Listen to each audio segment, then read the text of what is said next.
एक खास शख्सियत के साथ मुलाकात। देखिए जयदेव पटेल के साथ नंबर 1 इंडिया न्यूज पर रोजाना रात 9 बजे।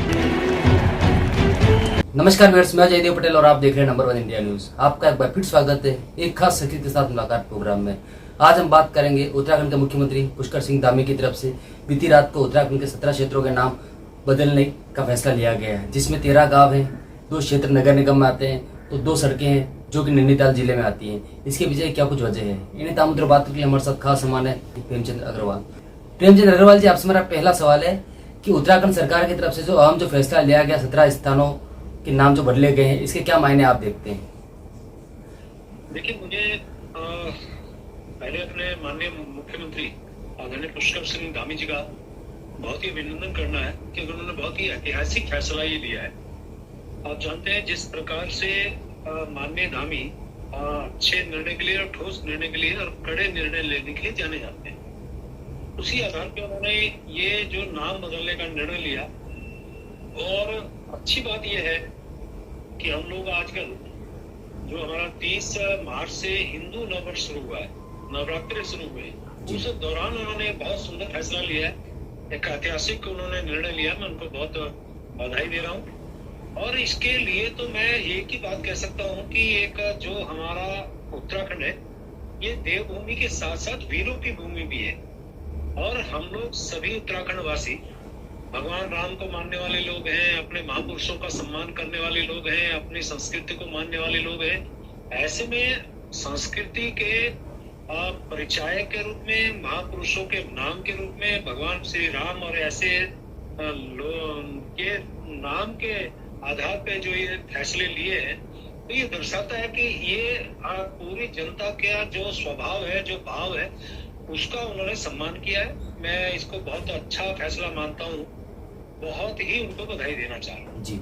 प्रेमचंद अग्रवाल जी, लेकिन कहीं ना कहीं औरंगजेब से लेकर के राणा सांगा तक देश में जो विवाद चल रहा था, इस बीच इस तरीके के नाम बदलने का जो फैसला है, वो क्या मैसेज देना चाहता है?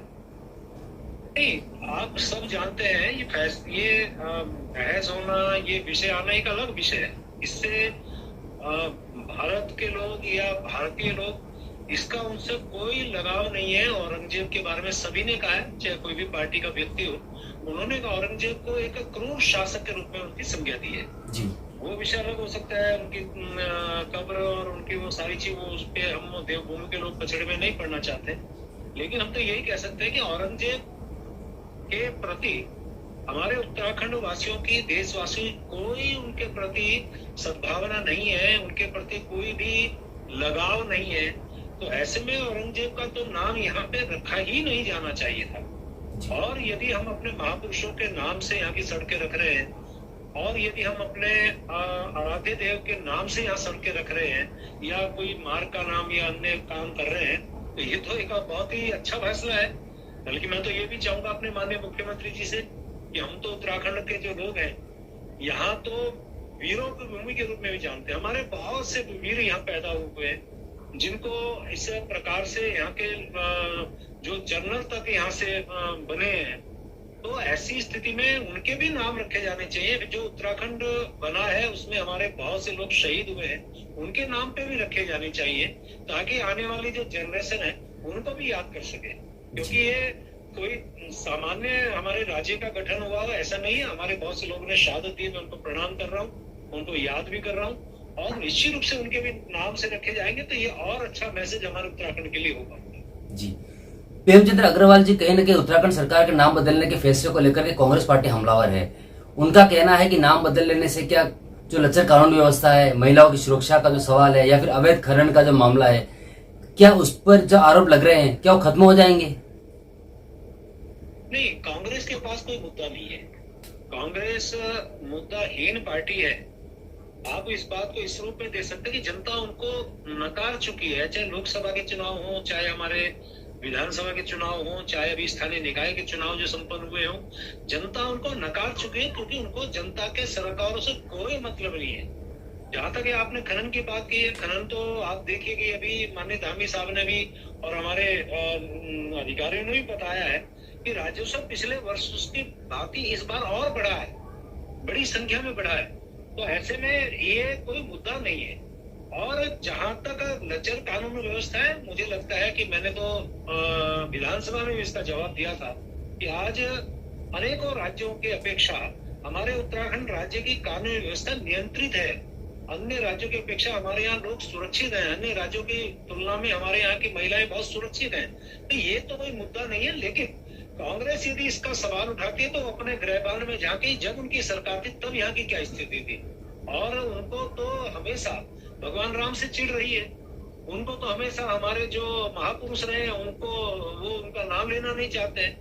अब उनको तय करना है कि वो औरंगजेब को पसंद करते हैं कि हमारे महापुरुषों को पसंद करते हैं। अब उनको तय करना है कि हमारे भगवान श्री राम को नाम से यदि कोई मार्ग रखा जा रहा है उनको पसंद करते हैं या किसी और के नाम को पसंद करते हैं। अब ये वही तो लोग हैं जो इनकी सोनिया गांधी ने कहा था कि भगवान श्री राम जो है उनका कोई अस्तित्व तो नहीं था। ये वही लोग हैं जब भी कुंभ गया है, कभी भी इनके नेता चाहे सोनिया गांधी रही हो चाहे राहुल गांधी रही, वो कुंभ के बारे में क्या क्या नहीं बोलते रहे। कुंभ में जाना तो उन्होंने स्वीकार नहीं था, लेकिन अब वो कहाँ इस दौरान गए अभी पिछले 1 महीने के अंदर, ये मुझे बताने की आवश्यकता नहीं है। इसलिए उनसे हमारा कोई विषय नहीं है। और कांग्रेस के बारे में यहाँ की जनता, देवभूमि की जनता बहुत बखूबी जानती है।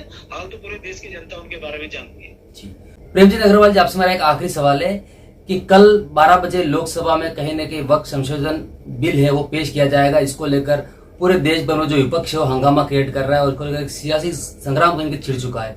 इसको आप कैसे देखते हैं? देखिए, आप जानते होंगे कि जब पिछली बार सीए आया, एनआरसी आया, यही लोग थे जिन्होंने शाहीन बाग में बहुत दिनों तक, और जहां तक मुझे ध्यान आता है 100 दिनों तक इन्होंने चक्का जाम जैसा किया, उस पूरे क्षेत्र को एक तरह से कैद कर दिया। सैकड़ों लोग उसमें विरोध में आ गए और पूरे देश में कुछ ऐसे लोगों को गुमराह करके और उनको धरने पे लाना, उनको गुमराह करना, ये सब इन लोगों का काम रहा है।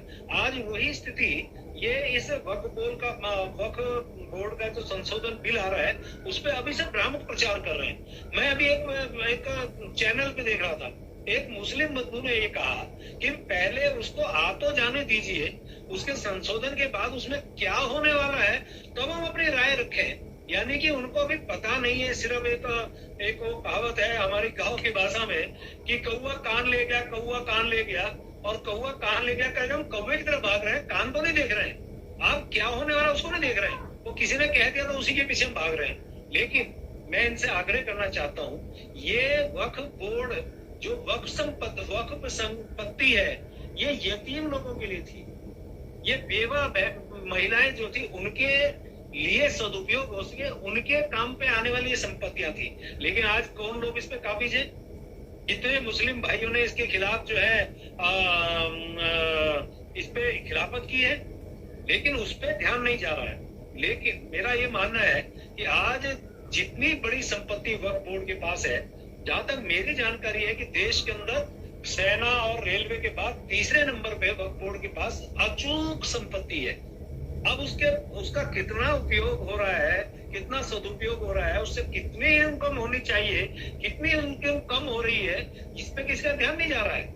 लेकिन एक भ्रामक प्रचार करके हमारे मुस्लिम भाइयों को गुमराह करने का काम किया जा रहा है। अब पसमानदा मुस्लिम है, हमारी बेवा मतलब विधवा मुस्लिम बहनें हैं, यतीम मतलब जो बिल्कुल बेवारसे हो गए, जिन्हें हम कहते हैं कि एक यतीम जिसे हम बोलते हैं, जिनका कोई नहीं है सहारा, उसे यतीम बोलते हैं हमारी उर्दू की भाषा में। उनके उपयोग में या उनके लिए ये संपत्ति काम में आनी चाहिए, लेकिन नहीं आ रही है। तो अब इसके बाद यदि इस प्रकार का, फिर वक्फ बोर्ड मान लिया, आज जो नया संसद भवन बना है, ईडन गार्डन जो खेल मैदान है, उस पे भी ये संपत्ति पे अपना अधिकार जमा रहे।